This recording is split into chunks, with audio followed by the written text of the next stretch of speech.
Gary Lieber, the construction guy. He said his major project is going to be rebuild the building or something that they could have. This is a very unique operation. Once you lay the equipment down, the mats and the trampolines and all that, it's not something you pick up at the end of the night, roll up and put to the side of the building or in the side of the building. This is something you need a permanent home. And this is his mission. And this is what we're going to work with him, is to try and fulfill their mission in the city of Dunkirk. You know, and I'm guilty of this. When she says 28 years in there, I've never been on the fourth floor of the Masonic Temple to see what she had there. But to get back and relate to tonight, yeah, it is an emotional time for me. It's people like her that make Dunkirk so great, and I'm very proud of her. I'm very proud of my city. And to Carole, I can't thank her enough. You know, she brings out the best of us, and she did a great job. And, to the kids, I see the enthusiasm of the group a little bit older than the ones that were there that night. And I look at the enthusiasm of these young kids that want to be such a part of this and do all of these things. We have to do it, we have to work with them, and we're going to be a part of it. Is that sort of enthusiasm and you know, the history that's behind the whole organization, is that, you know, partly inspiring you to do what you can? You know, as I said, I was negligent. I didn't realize that what was there. And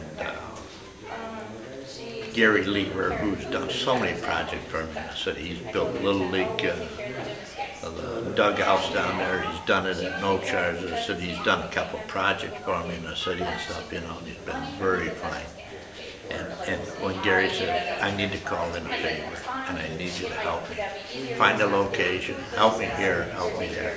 And that's what my mission is right now. With the loss of the building, and I mean, you have a little bit of history in that building too, correct? 20-some years. So, I mean, just talk about just that feeling of loss with the building. Well, and you know, this is a sad day. I look out the window numerous times during the daytime, and I think a lot of my life was in that building. 20-some years I put in the retail business with a town and country department store. But I go back to a young lady that was one of my classmates, Sue Weinberg, who her father and dad started a safe store in there. And this goes back to her grandfather, like Adolf, but her father, Judson, who ran the safe store and was such a part of our community and such a history. You know, we lost the guts of our history in the downtown city of Dunkirk. You know, everybody talks about urban renewal back in 65, 79. This was the last heart of Dunkirk downtown. And if we can't rebuild or do something in this area and get everything back up and running again, that'll be just a horrendous economic blow to our community.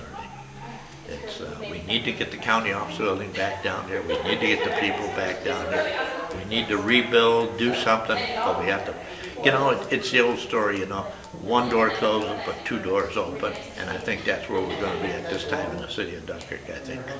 And, you know, and a part of it is, you know, the Ealer building across the street here, sold after the fire. They're going to redo it, they're going to fix it up.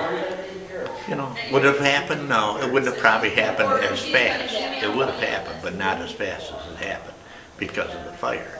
And I think that's